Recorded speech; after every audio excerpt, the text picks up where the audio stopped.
Mes chers camarades, je vous apporte le salut fraternel du SNEPAD 13, de la section fédérale des services et de la FEC. Mes chers camarades, la représentativité est là et rien ne l'a arrêtée. De la position commune de 2008 à sa loi de transposition et jusqu'à sa mise en œuvre effective. Nos critiques se sont révélées fondées et la représentativité a pris le pas sur la représentation. FO s'est opposé à la position commune et à la loi sur la représentativité, avec raison. La loi sur la représentativité porte en elle des injustices, des contresens profonds et des imperfections criantes. Dans la branche des bureaux d'études, par exemple, qui compte plus d'1 million de salariés, seuls 51% ont été inscrits sur les listes électorales. Je ne parle pas des votants, mais bien de la part des salariés appelés à voter. S'ils ne peuvent pas voter, mes chers camarades, c'est qu'ils n'ont pas l'ancienneté pour être électeurs dans leur entreprise. Et ce, dans une branche au tissu professionnel relativement jeune et à la forte mobilité, qu'elle soit choisie ou contrainte.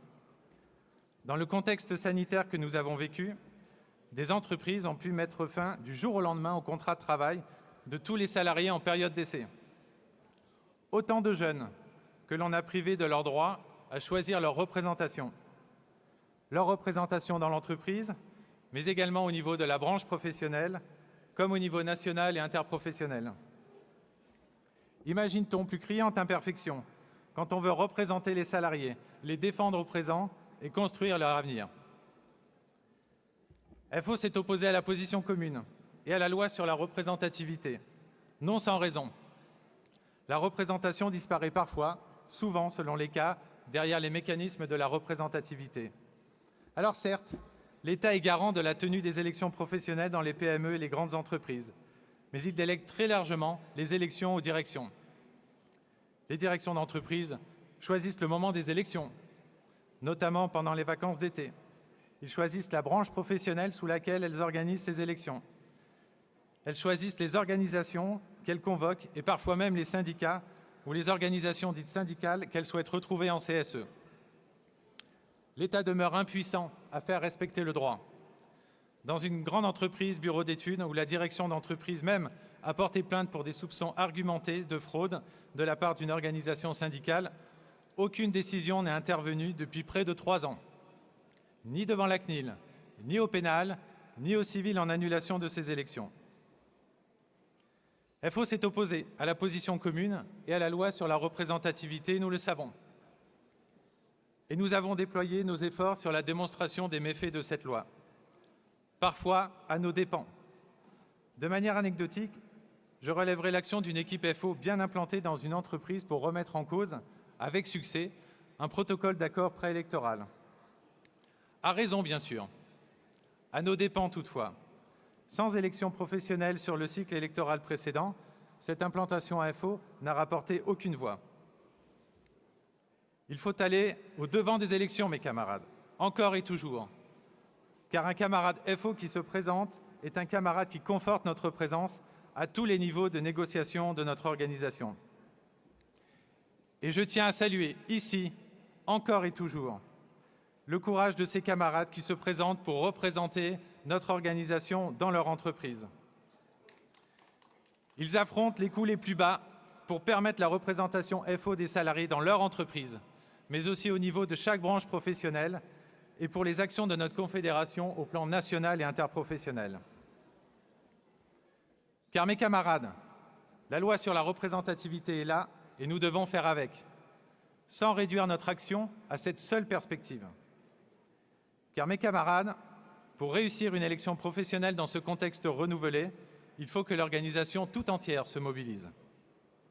N'a-t-on pas vu une organisation syndicale non confédérée devenir, par le bénéfice d'une élection d'un CSE national dans une entreprise des bureaux d'études, la première organisation syndicale représentative dans un département? Car mes camarades, les adhérents constituent une richesse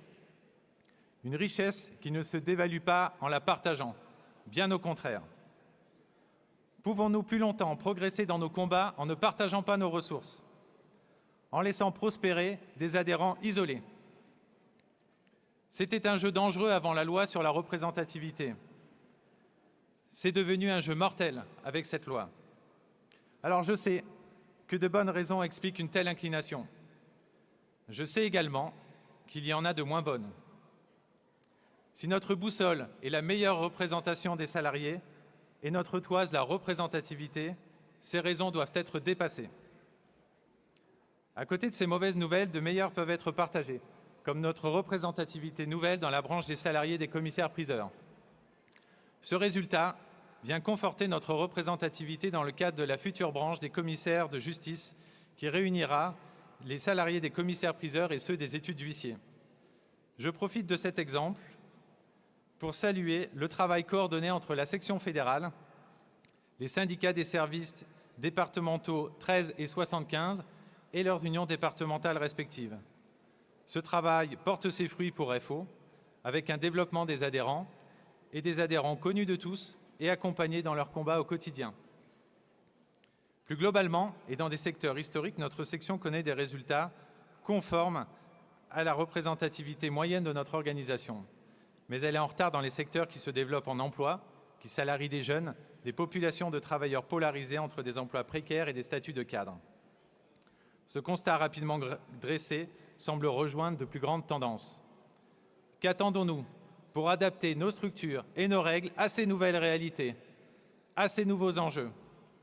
Il est peut-être temps de sacrifier quelques habitudes pour préserver l'essentiel, notre représentation partout, et la préservation de notre capacité d'action dans tous les lieux et moments où le patronat et ses alliés engagent les combats.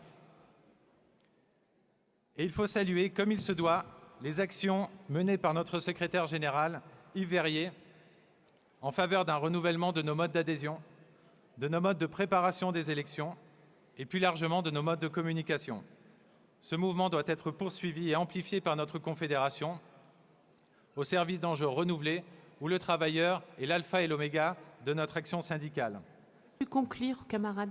Nous sommes pour notre part résolument engagés dans ces travaux. Vive la CGT Force ouvrière, vive la section fédérale des services et vive le syndicalisme libre et indépendant. Merci Nicolas. Pascal à la tribune.